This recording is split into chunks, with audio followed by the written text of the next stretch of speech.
Welcome. It is Verdict with Senator Ted Cruz, Ben Ferguson with you. Senator, we've got one heck of a show. We're dealing with, some Democrats that just fell flat on their face on the international stage. We have that for you. Also, Barack Obama decided to go after law enforcement again. And we even got you a little update on the sewage problem on the Potomac that Democrats are mishandling yet again. Yeah, look, all of that is happening. We had three likely Democrat presidential candidates in Munich at the Munich Security Conference. They tried to engage in foreign policy, and let me just say it did not go well. You had AOC, you had Gretchen Whitmer, and you had Gavin Newsom, and it was a mess. We're going to come with the details. You're going to listen to exactly what they said. You're being kind. and boy, all three of them wish they could do a take two and reset. As you noted, Barack Obama also, I guess he was feeling lonely, laying back at his mansion, collecting the millions of dollars Hollywood has paid him. And so he decided to get back in the political fray by unleashing a flamethrower, attacking ICE, attacking Trump, just viciously engaging in the partisan battle. We're going to break that down for you as well. And finally, as you noted, we're going to give an update on the billion gallons of sewage that Democrats have dumped into the Potomac River. And the latest update on that, as bad as that story is, the latest update's even worse. Yeah, it really is. I want to take a moment and I want to talk to you real quick about an organization that is just doing amazing work. It is called Compassion International. I want you to just pause what you're doing for the next 60 seconds. And I want you to imagine Lucy, a 7-year-old. Her stomach often aches with hunger. Her small hands, instead of holding crayons, know only the struggle of survival on dusty streets. School is a distant dream. Medical care, a forgotten hope. Lucy's potential is overshadowed. Her future is dim. But what if someone stepped in? What if there was a way to ignite hope for children just like Lucy? Well, there is. And that is with Compassion International partners and the local churches that provide children holistic support. More than just food. They receive critical medical care, life-changing education, vital skills training, and spiritual development, all in Jesus' name. And you can empower a child just like Lucy to break free from poverty. I want you to do what I've done and sponsor a child today. You can visit compassion.com. That's compassion.com. All right, so let's start with this security, event in Munich that they have. And can you explain to people why this event is kind of like a resume thing? If you're looking to run for office, if you're trying to raise your stature, you show up there in Munich. It's a kumbaya event is how I describe it. But give people the background and why everyone that's trying to be somebody wants to be there in the political world.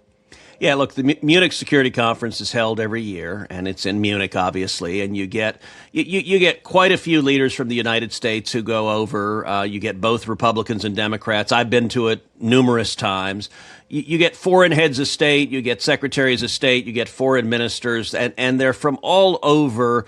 A lot of Europeans go, and people more broadly go, and it can be a very productive time because when you go, there are these panel discussions and conferences, but you also do a whole series of one-on-one meetings. And so you can go to one place and meet with a half dozen different heads of state. So it can be very efficient in terms of having productive national security and foreign policy conversations. Now, two people who went, I believe for the first time, were AOC and Gretchen Whitmer. Now, it is no secret that both of them are looking quite seriously at running for president as a Democrat.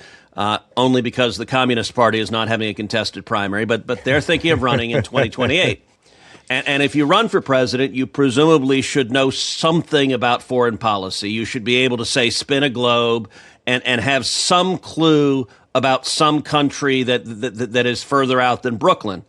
Well, AOC took a hand at it. And by the way, she's, a young vocal socialist in America. Yes. She was going and expecting just to be embraced in Europe. I mean, look, young, pretty socialists, that's kind of like European that's crack. That's where you eat, right? Yeah. She was singing Easy Street. No prep time needed, right? Yeah, but, in terms of being ready for prime time, listen to this exchange she had when asked about one of the most pressing foreign policy questions across the globe right now. Would and should the U.S. actually commit U.S. troops to defend Taiwan if China were to move? I think that this is such a, I think that this is this is, of course, a very longstanding policy of the United States. And I think what we are hoping for is that we want to make sure that we never get to that point, and we want to make sure that we are moving in all of our economic research and our global positions to avoid any such confrontation and for that question to even arise. All right, Senator, look, I've had the privilege of working on quite a few campaigns and some presidential campaigns. This would be one of the first questions, and when you do prep, whether it's a debate prep or a major get on stage event, we call it, rolling out the agenda of a candidate. How was she not prepared to answer that question? And the scary part was the whole room was like, she has no idea what she's saying right now. Yeah. Look, everyone knew that. Several things come to mind. Number one, the popular GIF online of Cary Elwes kind of fluttering his eyelashes. Yeah. That's what I immediately think of, like looking at that, like, well, that's something. That's something, yeah. I also am hearing in my head Kamala Harris going, wow, that's a word salad. Yeah. Yeah. I mean, it's not even, it was a blunder that I would argue would probably come up in a campaign, right? Like, even if you try to fix this now, it's out there how unprepared she is for national security issues. And this would have been, if you and I were doing debate prep or this prep for her in a meeting, you're like, hey, what do you think you're going to ask? Immediately I would have said Iran. I would have said Ukraine and Russia, and you would have said Taiwan and China. Like, those are the top of the list without even having to make a list. Yeah, look, it's one of the things Democrats, and particularly those on the far left, they're used to being in environments where everyone agrees with them, where they're just kissing their behind. Oh, you're so wonderful. You're so cool. You're so awesome. You're so hip. Most Democrats, they don't do hostile media interviews. They won't go on Fox News. They go on MSNBC or CNN or even the networks, and they just get slabbering praise and never get challenged. So that was clearly a problem. And I got to say, okay, so Gretchen Whitmer, governor of Michigan, considered a serious presidential contender by many observers.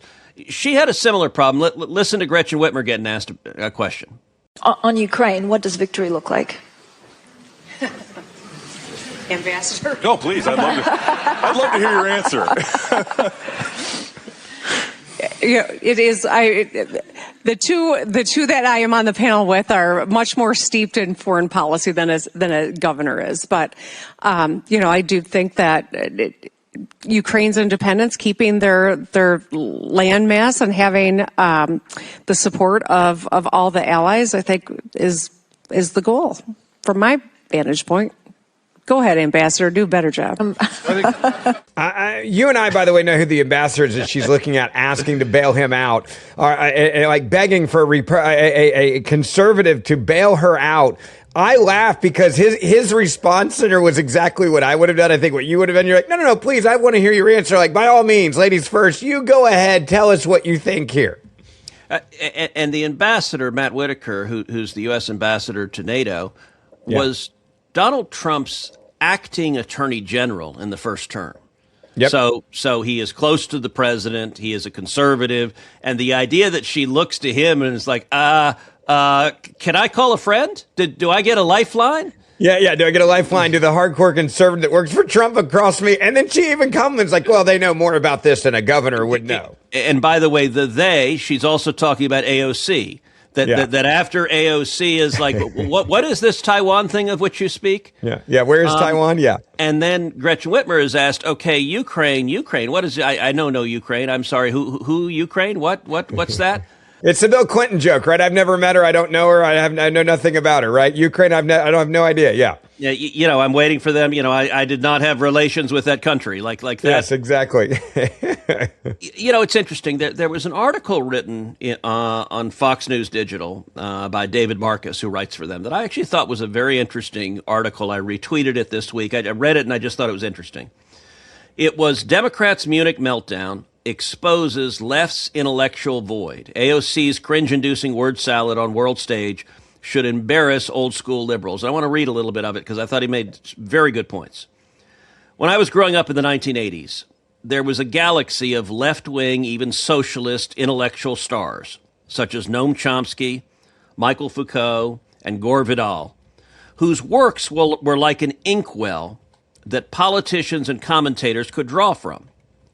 Judging from the Munich Security Conference this weekend, that inkwell has run dry. Take this gem of a comment on global order from AOC, queen of the Democratic Socialists. Quote, "What we are seeking is a return to a rules-based order that eliminates the hypocrisies around when too often in the West we look the other way for inconvenient populations to act out these paradoxes." Huh? Allow me to translate this into English. I'm returning to Marcus's column. Quote, Yeah. "The West is bad and mistreats the marginalized rest of the world. The use of 25-cent words and highfalutin sentence structure cannot hide the banality of what AOC is saying. Not even the assuring allure of assonance would help, given the asinine simplicity of her word salad."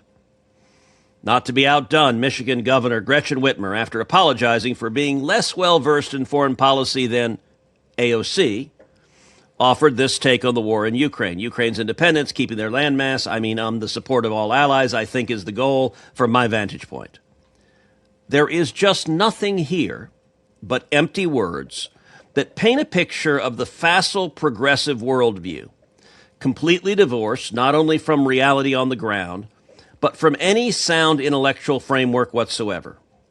The American right has a core of intellectuals, from Christopher Rufo, who we've had on this show on Verdict, to Victor Davis Hanson, who's a good friend, to Mark Dubovitz, who's another good friend, and on, who can be referred to or drawn on in policy debates, both foreign and domestic. In fact, about a decade ago, we had intellectual dark web phenomenon with figures like Jordan Peterson and Barry Weiss, who are broadly seen, if not as conservative, as right-leaning. Who are their counterparts on the far left? Who is the contemporary socialist intellectual who AOC could have referenced to support her claim that what is needed is massive global redistribution of wealth?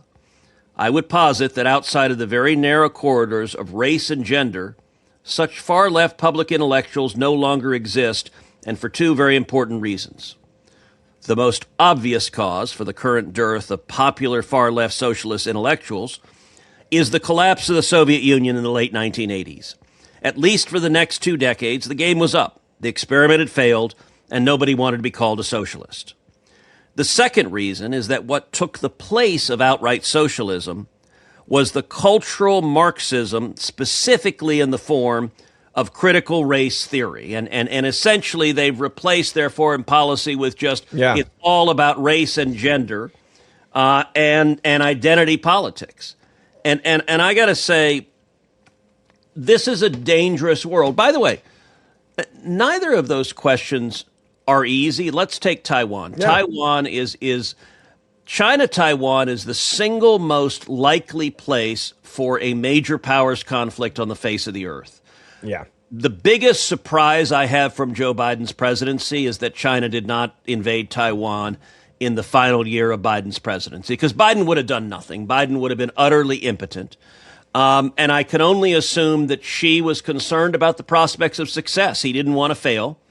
And so he didn't make the move. I do not believe China will make a move on Taiwan while Trump is president, for the very simple reason that I think Xi is afraid of Trump. And Trump's been clear. He is a response president. Like, don't push me, watch. And there's multiple examples of that. That's why his foreign policy is so effective. And listen, in terms of what the U.S. military response would be to an invasion of Taiwan, it has been U.S. policy for a long time to have some degree of measured ambiguity. We will defend Taiwan, but we haven't specified precisely how. Yep. Back in 2019, I traveled to Asia, and I went first to Pearl Harbor, and then I went to Japan and Taiwan and Hong Kong and India. And that was designed to be a friends and ally tour, all surrounding China. and discussing with heads of state and cabinet members a question I posed at the time the Japanese Prime Minister, Abe, who sadly is no longer with us, but I posed to him, I said, what would Japan do if China moved militarily on Taiwan and made an amphibious landing? And I got to say, the blood drained from his face. He did not like that question. He did a lot better than AOC. It wasn't that he had nothing to say. It's just that their ability to repel that militarily, I think, is less than is ideal. The single best way to deal with it is to deter it in the first place, which AOC kind of stumbled to at the end. But look, in national security parlance, the doctrine is called making Taiwan a porcupine, making it so difficult to capture that you prevent China from engaging because, and I've been through and studied the war games where China moves on Taiwan, the U.S. responds militarily. There are lots of scenarios where that escalates into a really, really ugly shooting war. And so no one in their right mind wants to see that happen, which is part of why the U.S. makes clear, look, if you move on Taiwan, you could very well see a serious U.S. military response. That's part of deterrence. Another part of deterrence is providing Taiwan the weapons, the missiles and landmines and everything that makes it difficult for an amphibious landing to be quick and successful. Everything I just said, I promise you AOC has no idea about any of that. I got to ask you a question. Can you buy real Bitcoin in your retirement account? Well, if not, it's time to upgrade to Bitcoin IRA. It's 2026 and cryptocurrency is where so many investors are going and diversifying. You can buy and sell Bitcoin inside a tax-advantaged IRA with Bitcoin IRA. And that gives you more ways to diversify and grow your retirement savings. Security is their number one priority, and your assets are protected by military-grade multi-key security. And you're covered up to $250 million in digital asset insurance. So, what are you waiting for? Get in the Bitcoin game today and diversify your portfolio. You'll actually talk to a real person. 866-679-6871. 866-679-7871 or BitcoinIRA.com/Ben. That's BitcoinIRA.com/Ben to open a free account and earn up to $1,000 bonus right now. Before we get, by the way, to Obama, and I want to move to that, but I do want to play something that AOC had to say in Germany, and I want to get your reaction to this. Now, this was in Germany. Everybody take a listen. My name is Hagar. I'm from Israel. I'm a journalist for Haaretz, and my question is for Congresswoman Ocasio-Cortez. I wanted to know if you think that the Democratic presidential candidate in the 2028 elections should reevaluate military aid to Israel. I mean, to me, this isn't just about a presidential election. Personally, I think that the United States has an obligation to uphold its own laws, particularly the Leahy laws. And I think that personally, that the idea of completely unconditional aid, no matter what one does not make sense. I think it enabled a genocide in Gaza. And I think that we have thousands of women and children dead that was completely avoidable. And so I believe that enforcement of our own laws through the Leahy laws, which requires conditioning aid in any circumstance when you see gross human rights violations, is appropriate. Senator, I'll let you take it from there, because that one, honestly, when I saw it, I was like, wow. So look, AOC is a founding member of the squad. She is a hardcore leftist. And if you really want to translate what she's saying, listen, I'm a Marxist and I hate Israel. Because on the left, we hate Israel. Because Israel, we think, is a colonialist oppressor. The Marxists divide the world into two groups. oppressors and victims. And in AOC's world, Israel is an oppressor and the Palestinians are the victims. And once you fall into that framework, for today's leftists, you support the violent revolutionary overthrow by the so-called victims of the so-called oppressors. Now, she threw out the claim that Israel has committed a genocide in Gaza. That is a total lie. But I will say there's a particular irony.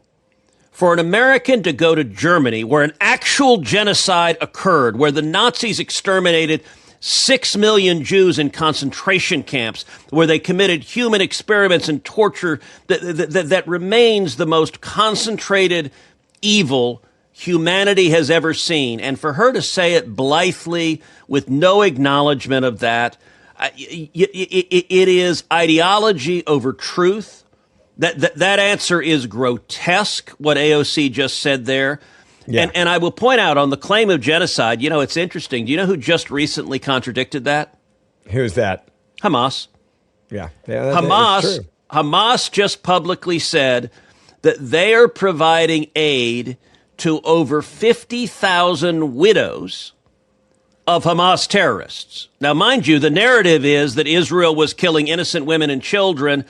The death toll varies, but it is somewhere between 60 and 70,000. So Hamas is admitting 80% of the people killed were Hamas terrorists because they're giving money to the widows. Sorry, you killed our terrorist. We're going to give you money. Yeah. AOC, of course, doesn't acknowledge that at all because ideology, Israel will always be bad. America will always be bad. Capitalist will always be bad. Anglos will always be bad. And if you have queer Islamists, transgender witches, that may be the like height of virtue in the world. That and the amazing thing is, I actually think AOC is one of two front runners for the Democrat nomination in 2028. I think it is Gavin Newsom and AOC. Yeah. Newsom probably is marginally ahead right now, but AOC, she is the id of the Democrat Party. And id is not short for idiot, but it is, she is the like raw anger, passion. She's the Madani nationally right now. And by the way, since this podcast, we make lots of predictions. I have said before. This is my favorite part of the show, by the way, when you say you're about to make a prediction, because if we're keeping records, you've been getting on the All-Star team every season. So keep going. I'm ready. Yeah, we tend to do at the end of the year. We go through the predictions that we made on this podcast, and we have an incredibly high. I think we're north of 80% of being accurate. I've said before that the inaugural member of the AOC for President Committee will be Chuck Schumer, because Schumer is terrified of AOC primarying him from the left. That I've said before, so that's not a new prediction. Here's my second prediction. Here's the prediction, though. If Schumer succeeds and gets AOC to run for president, he says, Alexandra, you're much too important to be a measly little senator. You need to be in the Oval Office. With every oleaginous ooze he can tell her. Yeah. Here's my prediction. If AOC runs for president, Mondami is going to run for Senate against Chuck Schumer. I think that's a brilliant prediction. And by the way, if that happens, I think the odds are greater than 50% Schumer decides not to run. That Mondami announced, Schumer may look at it for a little while, and then he's like, and he is a political animal, but I don't think Schumer can win. I don't think Schumer can beat AOC in a primary, and I don't think Schumer can beat Mondami in a primary. And Schumer, by the way, doesn't want his legacy to be Cuomo, right? Where all of a sudden you go from this big grand job you had for a long time to all of a sudden you just flame out at the end, and people look at you as kind of like a disgrace. Oh yeah, that guy didn't know when to leave. I think Schumer is somewhat like Nancy Pelosi, where they want to feel like they go out on top. You want to go out on top. By the way, speaking of flaming, it is interesting that Barack Obama decided to flame Donald Trump and ICE and everyone else. I don't know. I guess he's sitting there resting on his hundreds of millions of dollars and just getting angry and decided he wanted to take some swings. So this is interesting, and this is where I've been saying this a lot over and over again, especially in TV, the Democratic Party as a whole is anti-law enforcement. It's not just the AOCs of the party. A perfect example of this being part of their platform center is Barack Obama doing a podcast this week. And he is, I would argue, blessing the Democratic movement, right? The Marxist, socialists, and communists. You've got my blessing. I'm probably one of the biggest names in the Democratic Party, if not the biggest name of the elder statesmen now that people listen to. I'm giving my blessing that you can attack ICE agents now, and this is a platform of the DNC. Yeah, absolutely. Here, let's give a listen to what he had to say. The rogue behavior of agents of the federal government is deeply concerning and dangerous. The sort of behavior that in the past we've seen in authoritarian countries and we've seen in dictatorships, but we have not seen in America. I mean, you're calling ICE agents who are just enforcing the law rogue agents. That is from a former 8-year president and the leader of the Democratic Party still. Yeah, no, look, that is exactly right. By the way, that same message was conveyed by Gavin Newsom in Munich. Give a listen to Gavin Newsom. We'll talk about these two together. But I want to remember all those images of masked men, the secret police, something familiar in Germany. Those first images came out of my state, the second largest city in the United States of America. We saw 4,000 National Guard federalized. First time, we'd never seen anything like this. And 700 active duty Marines sent not overseas, but to the second largest city in the United States of America, militarizing the streets of my city. Masked men showing up, unaccountable. Let's be very clear, Senator. That is Gavin Newsom comparing American law enforcement to Nazis. Yep. Which, by the way, is what Obama was doing, too. By the way, just like AOC and Whitmer, Newsom is apparently thoroughly historically illiterate. He said we've never seen National Guards federalized in the states. I guess his history book does not discuss the civil rights movement. He's never heard of a president named Dwight D. Eisenhower. He's never heard of sending the National Guard into southern states when Democrats who refused to desegregate schools resisted. Eisenhower sent the National Guard in. The pattern is the same. In this instance, you have Democrats who are saying we refuse to comply with federal immigration law. Then you had, in the 50s and 60s, you had Democrats saying we refuse to comply with civil rights law. In both instances, it is lawless Democrats attacking law enforcement. Gavin Newsom is proudly following the tradition of Bull Connor, another Democrat politician. The demonizing of law enforcement is central to who they are, central to who the party is. And now I want you to listen to Barack Obama in this podcast because he does a judo move that is classic Barack Obama. Give a listen. The other side does the mean, angry, demagoguery, exclusive, us, them, divisive politics. That's their home court. Yeah. Our court is coming together. Our court is, look, a great example. Wasn't political. Bad Bunny's halftime show. I knew you were going to say that. Yeah. Well, it resonated. It was smart because it wasn't preaching. It was showing. It was demonstrating and displaying. This is what a community is. By the way, I love that he's just admitting there, yes, this is a smart political move to have a political statement at the Super Bowl during halftime. He's admitting what we were saying, that it was a political decision, and he's like, it's a brilliant political operative move for the NFL to do this. Well, look, I mentioned that what Obama was doing there is judo, and judo is flipping and using your opponent's weight against them. But it is also it is classic Orwellian. It is accusing the other side of doing what you are doing. Barack Obama, I think, in any fair history, he will not go down in history as this because most historians are leftists, so they will carve him into Mount Rushmore.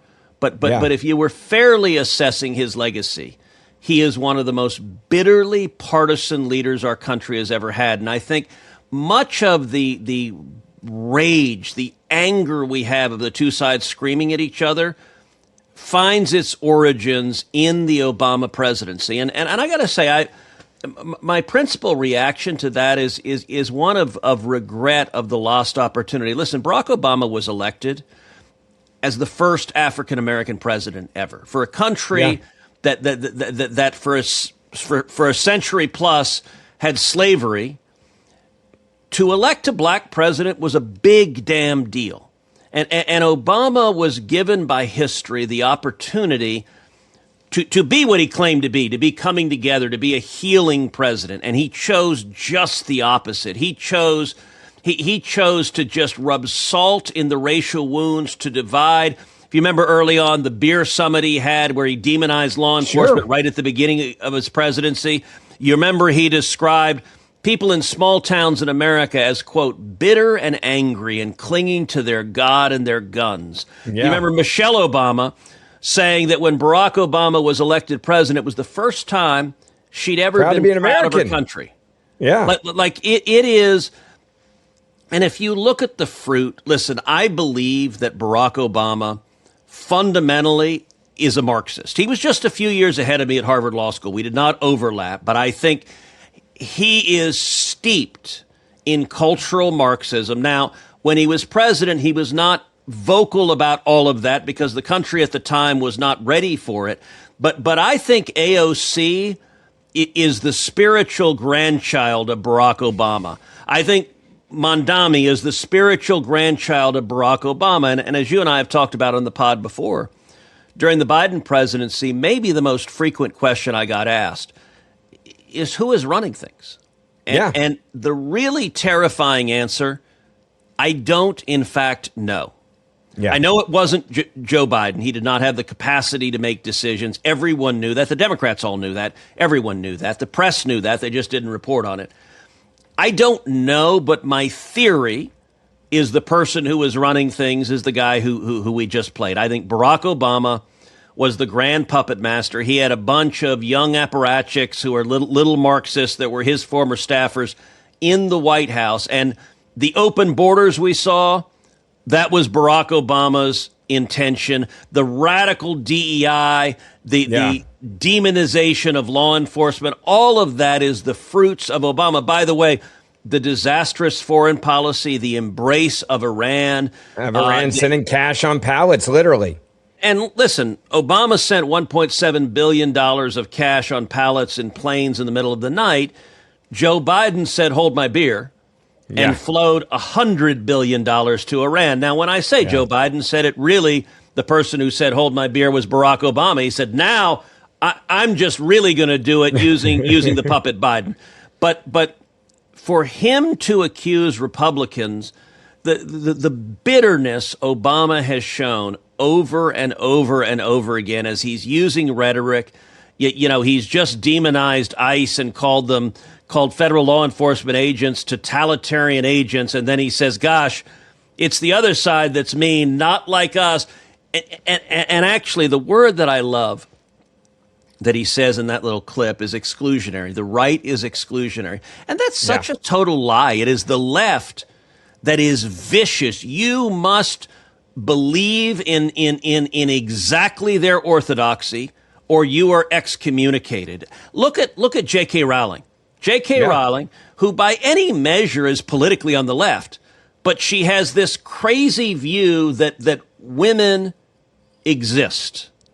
And that, to the intolerant leftist, is unacceptable, and she must be canceled. And you look at all of these Hollywood ninnies who were in the Harry Potter movies who won't associate with her. She literally made all of their careers. She made them. Yeah, she made literally them made millions of dollars from when they were children, and their virtue is too great to be seen in the same room. And by the way, Barack Obama, in addition to being a hardcore leftist, and I think much of his worldview is actually anti-colonialist. If you look at it's why he hates Israel, because he views Israel as a colonial power. And it's why fundamentally he doesn't believe American power is legitimate. You know, he was asked as president, do you believe in American exceptionalism? And he says, sure, I do. just like the Greeks believe in Greek exceptionalism and the British believe in British exceptionalism, which is to say, no, he does not, because American exceptionalism is recognizing there's something unique and extraordinary in the United States of America. There's never been a nation in the history of mankind that has been a greater force for good on planet Earth than the United States of America, and lightning would strike Barack Obama before he could utter that sentence. Yeah, you're absolutely right there. All right, lastly, before we wrap, Senator, I just think it's time for us to just say we told the left so. We told everybody this was going to be government work, no doubt about it. The sewage problem pouring into the Potomac, don't worry, it's going to be around for, what, another 9 months is what they're saying now? Yeah, we covered on the last pod how over 1 billion gallons of sewage, the largest spill of wastewater in American history, is happening in D.C. and Maryland into the Potomac River. Democrats are really bad at government. They want government to be the answer of everything, but they can't run a hot dog stand. Well, D.C. Water says it will now take another 9 months to fix the sewer pipe. That's just staggering. If anyone were remotely competent, you would fix it in days, not in 9 months. But you've got Democrats in charge, so 9 months, they will continue spewing human refuse into the water. And the amazing thing is the Potomac is going right by the mansions in Georgetown where you have all the liberal lobbyists. And so they will get a reminder every day of just how ineffective Democrats are at running stuff. No doubt about it. Don't forget, we do this podcast Monday, Wednesday, and Friday. Hit that subscribe or auto-download button. You can also tell Siri or Alexa, play Verdict with Ted Cruz. And if you want to watch the show, you can do it on YouTube or Facebook as well. And the Senator and I will see you back here on Wednesday morning.